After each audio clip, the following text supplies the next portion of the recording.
Di gerbang masuk Selat Malaka, jalur perdagangan tersibuk di muka bumi, berdiri sebuah benteng raksasa bernama Kesultanan Aceh Darussalam. Ini bukan sekadar kerajaan pesisir, ini adalah imperium, negeri di mana Islam dan perdagangan berpadu, menciptakan kekayaan yang membuat raja-raja Eropa meneteskan air liur.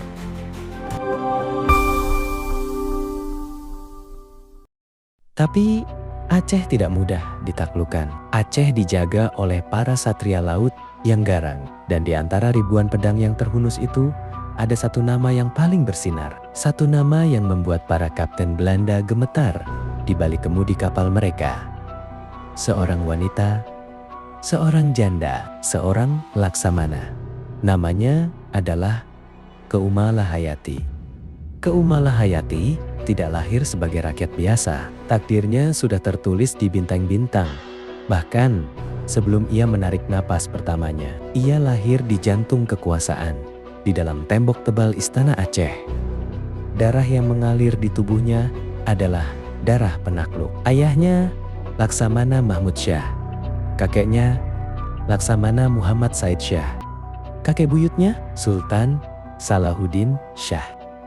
Bayangkan masa kecil Malahayati. Sementara gadis-gadis bangsawan lain mungkin diajarkan cara menenun sutra atau meracik wewangian, Malahayati kecil tumbuh di dermaga. Mainannya bukanlah boneka, melainkan model kapal perang. Dongeng pengantar tidurnya bukanlah kisah pangeran berkuda putih, melainkan strategi perang laut melawan Portugis di Malaka.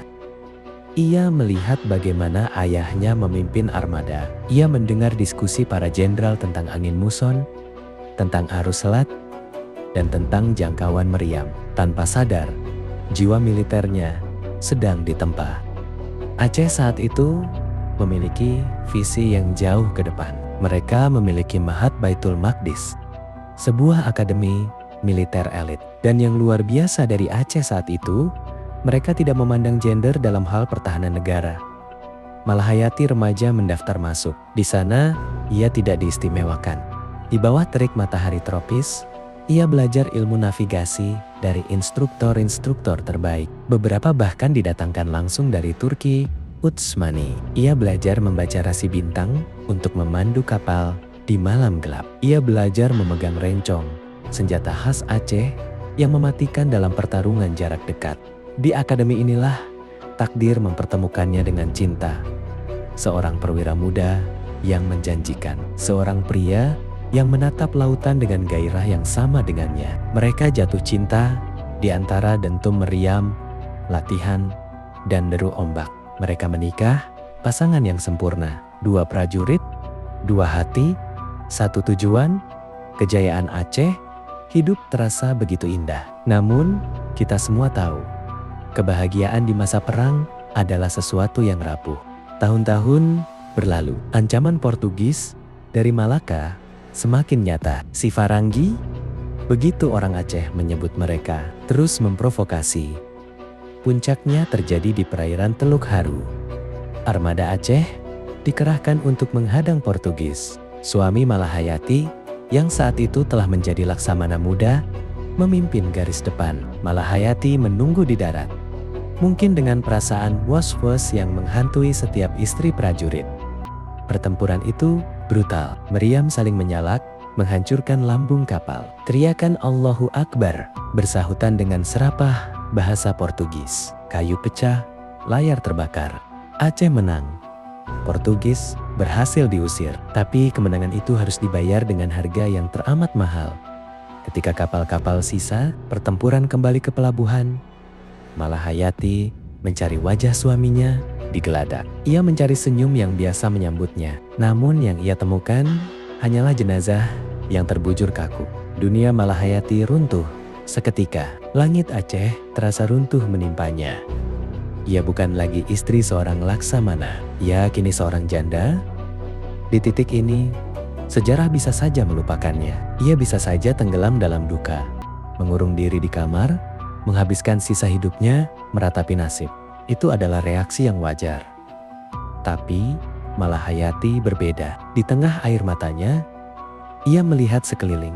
ia melihat wanita-wanita lain, istri-istri prajurit yang juga menunggu di dermaga, yang juga menerima kabar kematian suami mereka. Ribuan wanita, ribuan janda.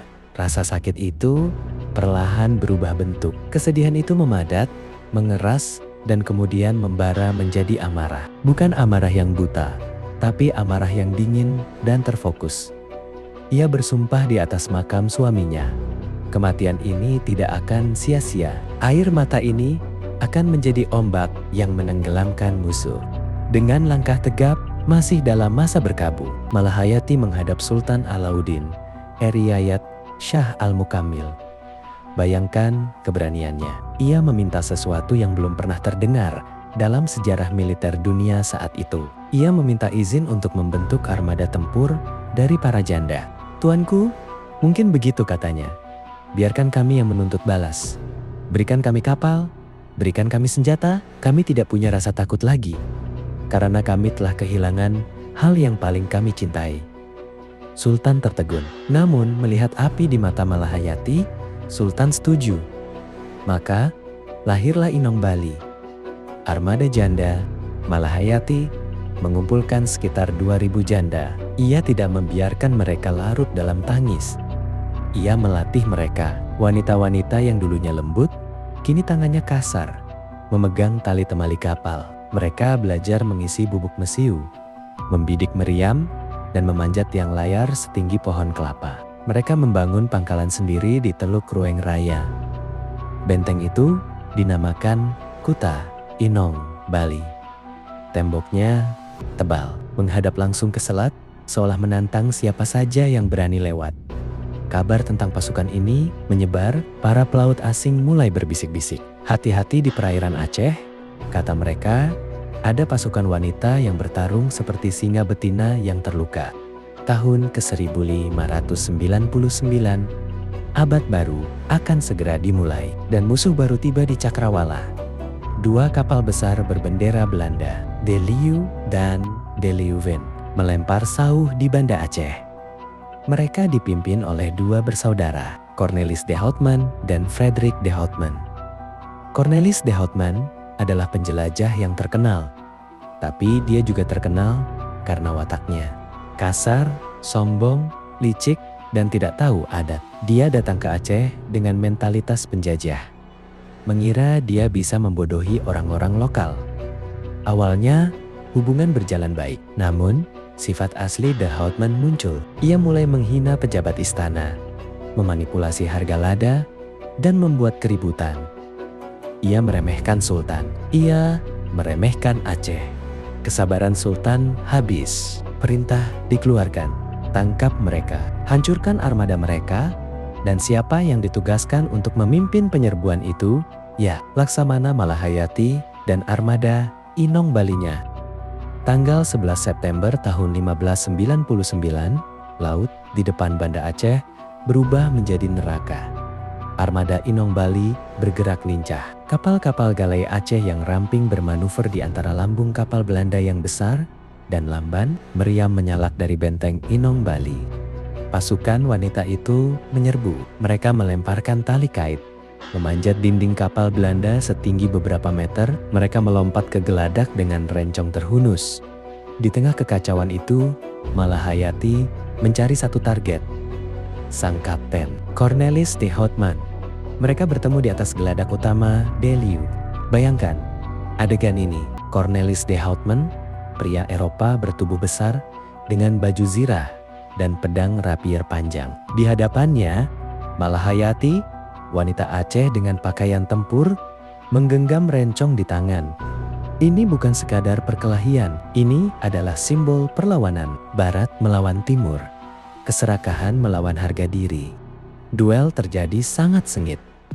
Denting besi beradu. De Houtman mungkin kuat, tapi Malahayati cepat. Ia bergerak seperti air, menghindari sabetan pedang berat De Houtman. Satu celah terbuka. Malahayati tidak menyia-nyiakannya. Rencong Malahayati menembus pertahanan De Houtman. Sang penjelajah Belanda yang sombong itu tersungkur. Ia tewas di tangan seorang wanita yang suaminya dibunuh oleh ambisi orang-orang seperti dia. Adiknya, Frederik de Houtman, menyerah. Ia ditawan selama 2 tahun di Aceh. Hari itu, dunia terbelalak. Belanda yang perkasa dipermalukan oleh laksamana wanita dari Aceh. Kemenangan atas De Houtman melambungkan nama Malahayati. Tapi ia membuktikan bahwa ia bukan hanya jagoan pedang. Ia adalah seorang negarawan. Ketika Inggris mendengar tentang kekuatan Aceh, Ratu Elizabeth Iang, juga seorang wanita besi, mengirim utusan khusus Sir James Lancaster. Pada tahun ke-1602, Inggris ingin berdagang, tapi mereka takut bernasib sama seperti Belanda. Laksamana Malahayatilah yang menjadi penengah. Ia yang mengatur protokol keamanan. Ia yang memastikan Inggris tidak berani macam-macam. Terjadi negosiasi yang alot. Malahayati dengan kecerdasan politiknya berhasil menekan Inggris. Aceh bersedia membuka perdagangan, asalkan Inggris mau membantu Aceh memblokade Portugis. Lancaster, seorang pelaut Inggris yang keras, menaruh hormat yang luar biasa pada Malahayati. Ia melihat sosok pemimpin yang setara, bahkan mungkin lebih hebat dari banyak laksamana di Eropa. Setiap badai pasti akan reda. Begitu pula hidup sang laksamana. Malahayati gugur dalam tugas bertempur melawan Portugis di perairan Krueng Raya pada tahun ke-1615. Ia meninggal sebagaimana ia hidup, memegang senjata, melindungi tanah airnya. Jasadnya dimakamkan di puncak bukit kecil di Desa Lamreh, Krueng Raya. Dari makamnya, ia bisa melihat laut lepas. Ia bisa melihat selat yang dulu ia jaga dengan darah dan air mata. Ia beristirahat di sana, mengawasi Aceh selamanya.